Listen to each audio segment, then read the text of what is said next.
আচ্ছা, ফার্স্টে তোমাকে কি দেব বলো? এই পেস্টটা, তাই তো? হ্যাঁ, এটা হচ্ছে শালগম। শালগমটাকে প্রথমে হালকা নুন দিয়ে সিদ্ধ করেছি, তারপরে একটুখানি ঝুলিয়ে রেখে দিয়েছিলাম কাপড়ে যেরকম থাকে, যাতে জলটা পুরোটা ঝরে যায়। তারপরে পেস্ট করে আবার একবার জলটা বার করা হয়েছে, দিয়ে এই কনসিস্টেন্সিতে এসেছে। আচ্ছা, এখানে তাও বেশ কিন্তু মনে হচ্ছে একটু নরম নরম আছে। তো যদি এরকম হয় যে আগের দিন থেকে যদি এটা করে রেখে ফ্রিজে রেখে দেওয়া হয়, তাহলে এতে আলাদা করে কর্নফ্লাওয়ার বা কিছু মেশানোর দরকার নেই। কিন্তু অনেক সময় বাড়িতে গেস্ট চলে এসেছে, আমরা তাড়াতাড়ি করে করছি, তখন এটার সাথে যদি আমরা কর্নফ্লাওয়ার, যেমন আমরা আজকেই করব, কর্নফ্লাওয়ার মিক্স করব, অথবা আমরা ব্রেড ক্রাম্বও ইউজ করতে পারি। যে ছোলা আমরা খাই ওটাকে একটু হালকা ড্রাই রোস্ট করে গুঁড়িয়ে মেশালে তাতেও বাইন্ডিং চলে আসবে। আজকে আমরা কর্নফ্লাওয়ার ইউজ করব। আচ্ছা, কর্নফ্লাওয়ারটা ইউজ করব, বাইন্ডিং চলে আসবে, কিন্তু এই শালগমটা দিয়ে কি বানাচ্ছি আজকে? শালগমটা দিয়ে আজকে আমরা খুব ইউনিক একটা রেসিপি বানাবো, যেটা জেনারেলি সবাই ননভেজ খেয়ে থাকে, কিন্তু আমরা ভেজ খাবো, কাবাব। বাহ, শালগমের কাবাব। একদম শালগমের কাবাব। শুরু করি, কি কি লাগছে দেখে নি একটু। আচ্ছা, এখানে কটা শালগম নিয়েছো বলো? এখানে দুটো শালগম নেওয়া আছে। দুটো শালগম, সেটাকে সেদ্ধ করা, যেমন তুমি বললে নুন দিয়ে সেদ্ধ করে জল পুরোপুরি ঝরিয়ে নেওয়া। সঙ্গে কি দিচ্ছ?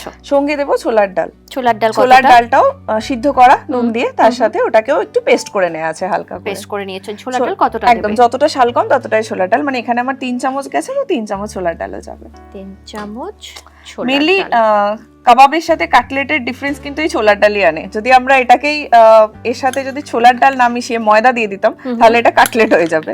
ছোলার ডালটা কাবাবের জন্য ইউজ করা হয় জেনারেলি। আচ্ছা, দেখো তো 3 চামচ হয়ে গেছে, আর দেব না তো? ওকে, এবারে আর কি দিচ্ছ এটাতে?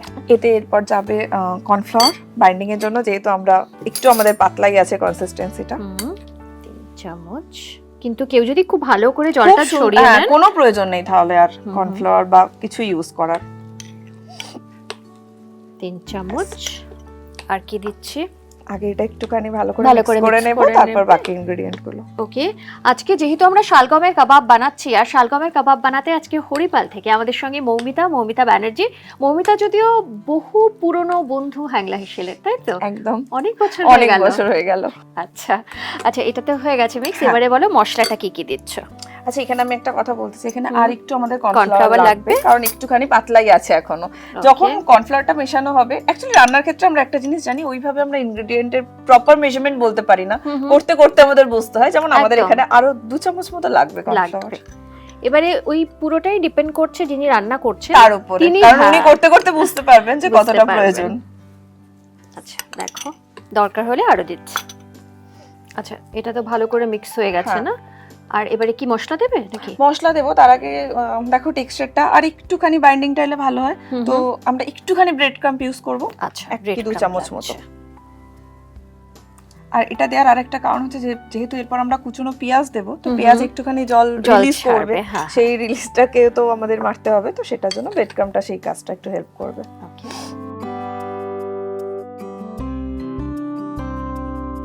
মিক্সিংটা তোমার খুব ভালো করে করতে হবে, একদম যেন কোনো লাম্পস না থেকে যায় কোনোভাবে। এবার আমরা এর মধ্যে এক এক করে ইনগ্রেডিয়েন্ট গুলো এবারে বলো কি কি লাগছে। প্রথমে একটু কাঁচা লঙ্কার কুচি, ওকে, এবার একটু আদা কুচি, এরপর একটু জোয়ান দেব, যে জোয়ানটা আমি একটু হাতের মধ্যে প্রথমে একটু ক্রাশ করে নেব, নিয়ে তারপর দেব।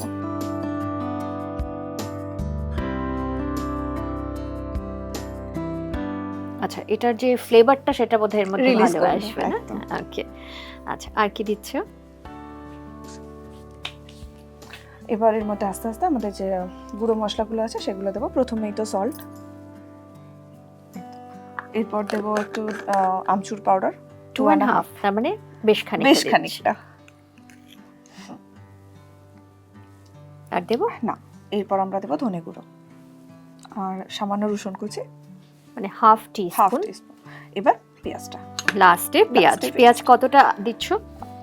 2 টিস্পুন, খুব একটা বেশি বেরোবে না না। ওকে, একদম। এবারে এটা ভালো করে বাইন্ড করতে হবে, সুন্দর করে মাখিয়ে নিতে হবে। তো হয়ে গেছে না? সুন্দরভাবে মাখা হয়ে গেছে। আচ্ছা, এবারে গড়বে কাবাবটা, শেপ গুলো দেওয়া হবে, শেপ দেবে। তো তার জন্য আমি হাতে একটুখানি আগে মাস্টার্ড অয়েল নেব। মাস্টার্ড অয়েল, আমরা রান্না করব nature pure rice bran oil, সম্পর্কে স্বাদ এনে দেয় এই তেল। আর আমাদের সব রান্নাই মূলত এই তেল দিয়েই, তো এটাই দিয়ে দিই। একদম, খুব সামান্য, জাস্ট গড়াজ, বাস বাস বাস।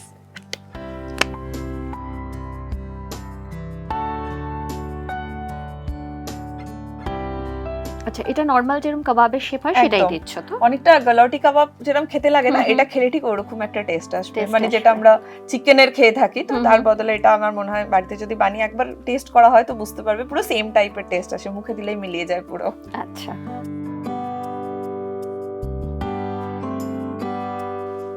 এই যে ধরো কাবাবগুলো গড়ছো, এগুলো গড়ে কি ধরো ফ্রিজে রেখে দেওয়া যেতে পারে? এগুলো অবশ্যই অন্তত 10 মিনিটস মতন ফ্রিজে রাখা ভালো। আর এটা আমি শুধু বলবো কাবাব না, যখনই এরকম কিছু ডিপ ফ্রাই বা জিনিস বানানো হয় না, তখন যদি সেই শেপটা দেওয়ার পর একটু ফ্রিজে রেখে দেওয়া যায় তো বাইন্ডিংটা অনেক ভালো আসে। সেটা কাটলেটের ক্ষেত্রে হতে পারে বা ভেজিটেবল চপ এগুলোর ক্ষেত্রেও হতে পারে। মানে খানিকক্ষণ রেখে দেয়া, একটু জিনিসগুলোকে একে অপরের সাথে মিশতে দেয়া। একদম। আমাদের লাস্ট কাবাব হয়ে গেছে। তাহলে এবারে এগুলো সরিয়ে দিই, এটা একটু ফ্রিজে যাবে 10 মিনিটস মতো। 10 মিনিটস মতো, ওকে। আচ্ছা, ওটা তো আমি ফ্রিজে দিয়ে দিলাম। এবারে তুমি যে ডিপটা বানাবে তার জন্য একটা বোল তোমাকে দিলাম। আচ্ছা, ডিপে কি কি ব্যবহার করছো? চাইলে জেনারেলি এই কাবাবটা আমরা গ্রিন চাটনির সাথেও খেতে পারি, বাট সব সময় একঘেয়ে গ্রিন চাটনি না খেয়ে আজকে একটু অন্যরকম একটা ডিপ বানানো যাক, যেটা আমরা কাজু বাদাম দিয়ে বানাবো। কাজু বাদামের একটা ডিপ হবে। আচ্ছা, তো প্রথমে আমার লাগবে কাজু বাদাম।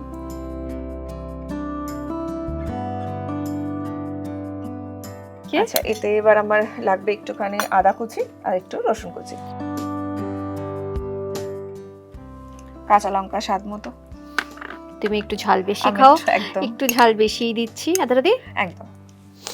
আর এর সাথে লাগবে ধনেপাতা। আচ্ছা, এর সাথে আমি দেব লেবুর রস, যেটা একটা গোটা লেবুর রস যেটা হবে সেটা পুরোটা, মানে আমার এই পরিমাণে। আচ্ছা, এখানে কিন্তু একটাই রয়েছে, পুরোটা দিয়ে দিলাম আমি। এর সাথে দেয়া হবে কিছুটা টক দই। তো এর মধ্যে সবই চলে গেল, টক ঝাল সবই, শুধু মিষ্টিটা যায়নি, তার জন্য আমরা দেব কিশমিশ। আচ্ছা, মিষ্টি হয়ে গেল। হ্যাঁ, এবার এর মধ্যে আমরা কিছু দেব না, এটাকে আমরা এটাকে আমরা এবার পেস্ট করব। কারণ এখনো দুটো ইনগ্রেডিয়েন্ট পড়বে, যেটা পেস্ট হয়ে আসার পর পড়বে। আচ্ছা, তাহলে এটা পেস্ট করে নিয়ে আসছি। একবার একটু দেখে নাও তো। একদম সুন্দর কনসিস্টেন্সি এসছে, ঠিক আছে। আচ্ছা, এবারে কি করছো বলো? এবার এর মধ্যে আমরা দেব গরম সরষের তেল আর নুন দিয়ে মিক্স করব। আচ্ছা, গরম সরষের তেল, মানে তেলটাকে গরম করতে হবে। ওকে। আচ্ছা, তোমার লাগছে সরষের তেল। বাস। আর লাগবে একটু সল্ট। সল্টটা দিয়ে দেবো? হ্যাঁ, একদম। বাস। এটা তো অন্যান্য যে কোনো কাবাবের সাথে খাওয়া যায়। একটা ইউনিক ডিপ তুমি তৈরি করছো, কিন্তু ননভেজ কাবাবের সাথেও খুব সুন্দর যায়, খুব সুন্দর লাগবে। নরমালি কাজুর ডিপ খুব একটা হয় না, একদম। সো এটা একটা কাজুর সত্যি একটা ইউনিক ডিপ। অ্যাকচুয়ালি অনেস্টলি শালগমের নিজস্ব খুব একটা কোনো টেস্ট নেই, তো শালগমটাকে আমরা জেনারেলি স্যালাডেই খেয়ে থাকি, তো যখন ওটাকে আমরা একটা রেসিপিতে কনভার্ট করছি তো ওটার টেস্টটাকে এনহ্যান্স করার জন্য এই ডিপটাকে ইনক্লুড করা হচ্ছে। ওকে। আচ্ছা, তেলটা কিন্তু গরম হয়ে গেছে, কতটা দেবে? ঠিক, এবার এর উপরে তেলটা দিয়ে দিতে হবে। দিয়ে দেবো উপরে। ওকে। আর লাগছে না তো? না, আর লাগবে না।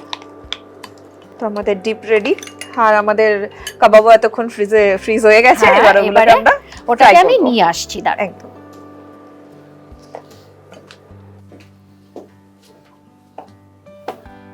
একদম ডিপ ফ্রিজে জমে পুরো একদম প্রপার শেপে চলে এসেছে। এটা সরিয়ে দিই। আচ্ছা, এবার তোমার হলো লাগছে একটা ফ্রাইং প্যান। ওকে, এবারে তেল দেব। তো তেল খুব কম তেল দিই, অল্প তেলে, যেহেতু শ্যালো ফ্রাই হবে। একদম। মানে এই তেলটা দেয়া হবে এতটাই, যেমন আমাদের কাবাবের যে পিঠটা সেটা এরকম, তো তার জন্য মোটামুটি যেন একটা সাইড এতটা অবধি ঢাকা থাকে। তাহলে আরেকটু লাগবে। হ্যাঁ, ব্যাস, আমার মনে হয় এনাফ। তো এটা খুব ভালো রকম গরম হতে হবে, তারপরে আমরা দেব। তেলটা কিন্তু গরম হয়ে গেছে, দেখো। হ্যাঁ, এবারে দেব। আচ্ছা, এখন একটু কমিয়ে দেব না এটাই থাকবে? না, ঠিক আছে। এমনি আমাদের খুব একটা টাইম লাগবে না, যেহেতু সবই সিদ্ধ করা, শুধু একটু দুদিকে একটা গোল্ডেন ব্রাউন কালার আসবে সেই অবধি ভাজা।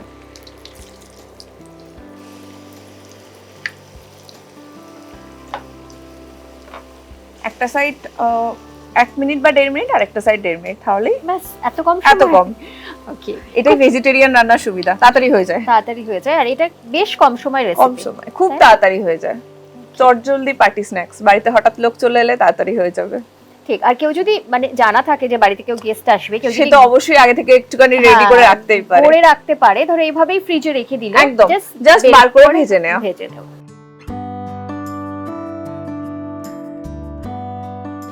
আচ্ছা, একটা সাইড তো হয়ে গেছে, তুমি উল্টে দিচ্ছি। দেখো খুব সুন্দর কালারটা চলে এসেছে। উপরটা একটু ক্রিস্পি থাকবে, ভিতরটা নরম থাকবে। আর ডিপটা এত ভালো তৈরি করেছো, মানে ডিপ আশা করি এটার সাথে খুব ভালো যাবে। ওকে, আমি সমস্ত দর্শকদের বলবো অবশ্যই বাড়িতে একবার ট্রাই করবেন, আর এরকম ইউনিক রেসিপি দেখার জন্য অবশ্যই হ্যাংলা হেনেশেল চ্যানেলটাকে ফলো করবেন। আচ্ছা, প্রায় হয়ে এসেছে। এবার এগুলো আমরা একটা করে এক্সেস যে অয়েলটা আছে একটা টিস্যু পেপার দিলে সেটা একদম সাফ করে নেবে। ওকে, আচ্ছা এগুলো তো তোলা হয়ে গেল। এটা তাহলে তুমি ধরো, আমি এটা সরিয়ে দিই একটু। এবার আমরা এটা একটু প্লেটিং করব। ওকে, এবারে প্লেটিং। আচ্ছা,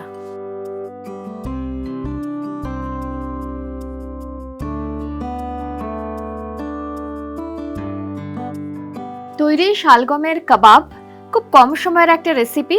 আর মমিতা এত সুন্দর করে সাজিয়েছে প্লেটটা যে দেখেই মনে হচ্ছে এক্ষুনি খেয়ে নি।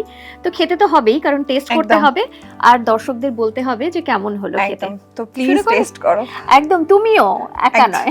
চলো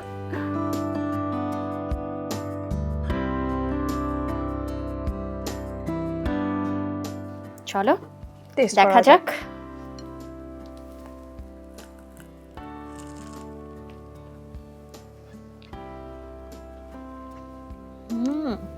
কেমন লাগলো? দারুণ, কখনো খাইনি জানো তো। মানে শালগমের কাবাব তো একদমই খাইনি। শালগমও খুব একটা যে খাওয়া হচ্ছে তাও নয়, কিন্তু অসাধারণ খেতে, সত্যি অসাধারণ একটা রেসিপি। খুব ভালো লাগলো খেয়ে। মানে আমি যেটা বলছিলাম যে আমার তো শালগম খাওয়াই হয় না, মানে সত্যি মানে বাড়িতে আনাও হয় না, খাওয়াও হয় না, কিন্তু শালগমে যে এত সুন্দর একটা কাবাব হতে পারে এটা কিন্তু তুমি। এরপর শালগম বাড়িতে আসবে, এরপরে আসবে এই কাবাবটার জন্য। আচ্ছা, তুমি কোথা থেকে এই রেসিপিটা শিখলে সেটা বলো।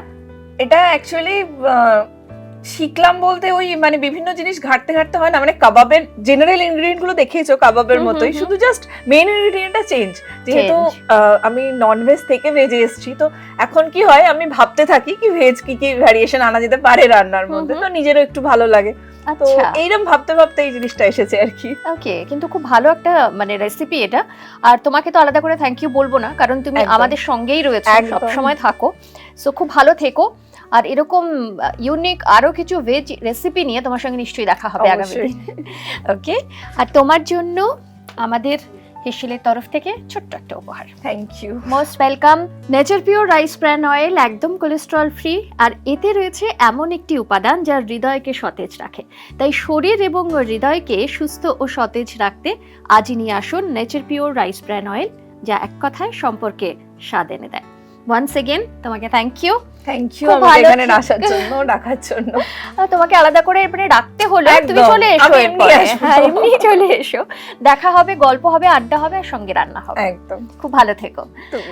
আর আপনারা যারা আমাদের সঙ্গে রয়েছেন তারাও খুব ভালো থাকবেন, আর এভাবেই আমাদের সঙ্গে থাকবেন। আর সঙ্গে থাকার পাশাপাশি যেটা করতে একদম ভুলবেন না সেটা হলো আমাদের ইউটিউব চ্যানেল, সেটা কিন্তু অবশ্যই সাবস্ক্রাইব করবেন, কারণ নানান ধরনের রেসিপি নিয়ে আপনাদের সঙ্গে কিন্তু আমরা বছরভর থাকি। আর আমাদের ফেসবুক পেজ, ইনস্টা পেজ, সেটা অবশ্যই ফলো করবেন। এভাবেই সঙ্গে থাকবেন, ভালো থাকবেন। নমস্কার।